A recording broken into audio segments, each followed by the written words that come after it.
আমি গ্যারান্টি দিয়ে বলতে পারি এমন একটা রেসিপি যদি এই গরমে থাকে তাহলে কিন্তু 1 প্লেট ভাত নিমিষেই খাওয়া যাবে এবং কম মশলা দিয়ে খুবই সুস্বাদু, সবার খুব পছন্দ। এরকম রেসিপি যদি থাকে তাহলে কিন্তু স্বাস্থ্যের জন্য অনেক উপকারী একটা রেসিপি। তো চলুন বন্ধুরা, আমি দেখে নিই এত কম মশলা দিয়ে মরিচ হলুদ ছাড়া আজ লাউ রান্না করে দেখাবো আপনাদের, খুবই সুস্বাদু। আর এই গরমে কিন্তু খুবই কম মশলা দিয়ে রান্না করে খেলে স্বাস্থ্যের জন্য অনেক উপকারী হয়। আর এই গরমে এমনিতেই সবাই অসুস্থ হয়ে পড়তেছে, তো আশা করি সবার কাছে ভালো লাগবে। ফুল ভিডিওটি দেখার চেষ্টা করবেন। সো এখানে আমি একটা লাউ নিয়েছি, লাউটা প্রথমে আমি ছিলে নিচ্ছি ভালো করে। আসসালামু আলাইকুম, সকলে কেমন আছেন? আশা করি আল্লাহর রহমতে ভালো আছেন। যে যেখান থেকে আমার ভিডিওটি দেখতেছেন প্লিজ একটা লাইক দিয়ে ভিডিওটি দেখা শুরু করবেন, সবার কাছে অনুরোধ। আর আশা করি ফুল ভিডিওটি দেখবেন, তাহলে ভালো লাগবে। কোনো অংশে না কোনো অংশ আপনাদের কাছে ভালো লাগতে পারে ফুল ভিডিওটি দেখলে। আর ফুল ভিডিওটি না দেখলে বুঝতে পারবেন না, যদি কোনো অংশে স্কিপ করেন তাহলে কিন্তু বোঝা যাবে না। তো আমি লাউটাকে প্রথমে ছিলে ধুয়ে কেটে নিচ্ছি ছোট ছোট করে।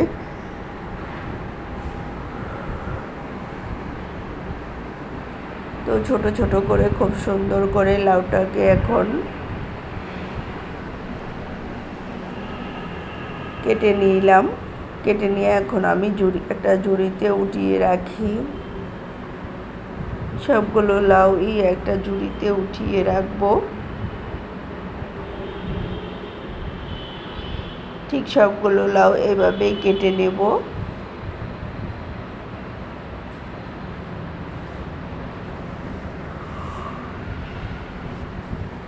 তো দেখুন, আমি কিন্তু এখানে 1 পিস মাছ দিয়ে লাউটা রান্না করব। এখানে আমি রুই মাছ নিয়েছি, আপনারা চাইলে যে কোনো মাছই দিয়ে রান্না করতে পারেন। তো আমার কাছে রুই মাছ ছিল, এটা মাথার অংশের মাছ, তাই আমি একটু বড় করে কেটে রেখেছিলাম, যার কারণে 1 পিস দিয়ে আমার হয়ে যাবে লাউটা রান্না।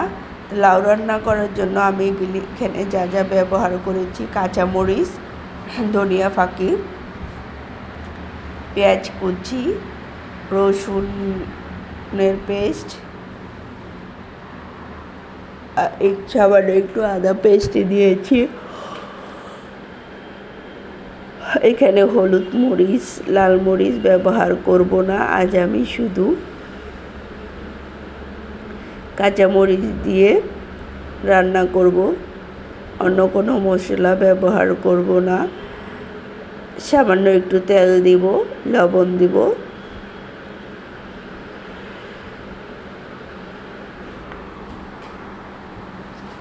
এখন আমি এটাকে সবগুলো মশলার সাথে মিশিয়ে নেব মাছটাকে খুব সুন্দর করে।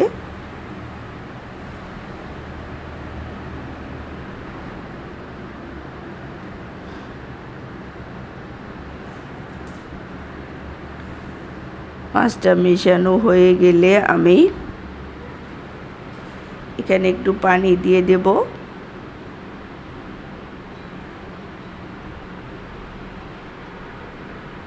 তো কিন্তু আমার মাছটা মশলার সাথে মেশানো হয়ে গেছে। এখন আমি পানি দিয়েছি, এখন আমি চুলায় বসিয়ে দেব।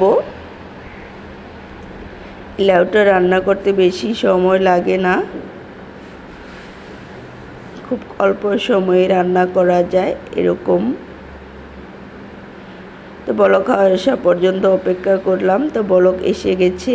সো এখন আমি এটার মধ্যে লাউগুলো দিয়ে দেব।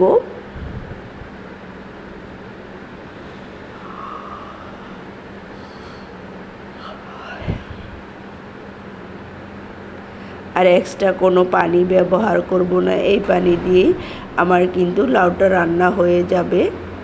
তো সবগুলো লাউই আমি একসাথে দিয়ে দিলাম,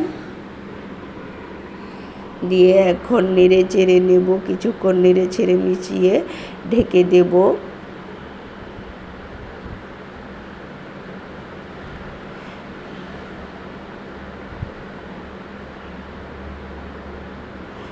এখন আমি ঢেকে দিয়ে 5 মিনিট অপেক্ষা করব। 5 মিনিট পর আবার ফিরে এসে নেড়ে দেব।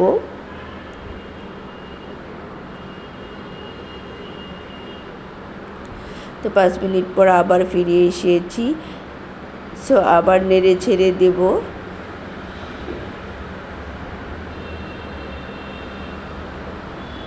মাছটা কিন্তু এই পর্যায়ে আমার একদম গলে যাচ্ছে। এই যে দেখতেই পাচ্ছেন মাছটা কিন্তু খুব সুন্দর করে গলে যাচ্ছে।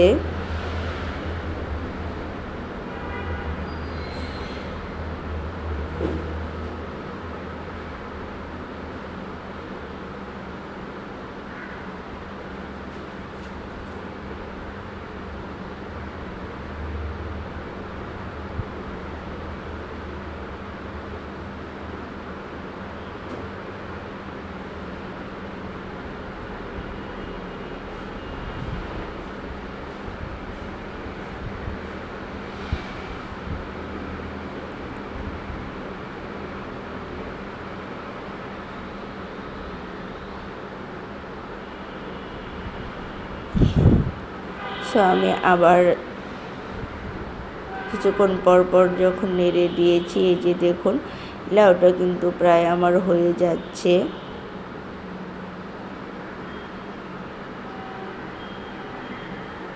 কালারটা কিন্তু খুব সুন্দর এসেছে। আর লাউয়ের কালার কিন্তু এমন থাকলেই খেতে ভালো লাগে। আর লাউ কিন্তু খুব কম মশলা দিয়ে রান্না করলে খেতে ভালো হয় আর অনেক সুস্বাদু। আর লাউ কিন্তু অনেক পুষ্টিগুণে ভরপুর। আর এই গরমে কিন্তু লাউ আমাদের স্বাস্থ্যের জন্য অনেক উপকার হয়। লাউ কিন্তু একটা ঠান্ডা জাতীয় খাবার। তো এই পর্যায়ে আমি লবণ চেক করে নিয়েছি। তো দেখলাম লবণ একটু কম হয়েছে, তাই একটু লবণ আবার দিয়ে দিয়েছি। দিয়ে আবার নেড়ে ছেড়ে দেব। নেড়ে চেড়ে আবার কিছুক্ষণ রান্না করে নেব। তো প্রায় কিন্তু আমার সিদ্ধ হয়ে গেছে, আর একটু সিদ্ধ হবে, তাই আমি আর কিছুক্ষণ নেড়ে চেড়ে দিচ্ছি।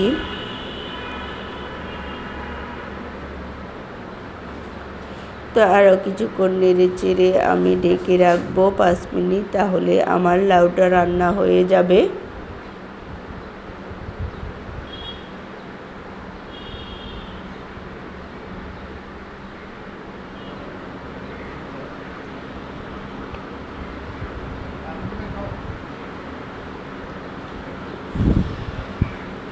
এই পর্যায়ে কিন্তু আমার লাউটা রান্না হয়ে গেছে। দেখুন মাছটা কিন্তু একদম গলে লাউয়ের সাথে মিশে গেছে। আর এভাবে কিন্তু রান্না করলে খেতে অনেক সুস্বাদু হয়। তো এই পর্যায়ে কিন্তু আমার রান্নাটা হয়ে গেছে। দেখেছেন কালারটা মাশাআল্লাহ অনেক সুন্দর হয়েছে। এই যে হলুদ মরিচ ছাড়া রান্না করেছি, তাও কিন্তু কতটা সুন্দর হয়েছে। তো লাউয়ের কালার কিন্তু এমন থাকলেই খেতে ভালো লাগে।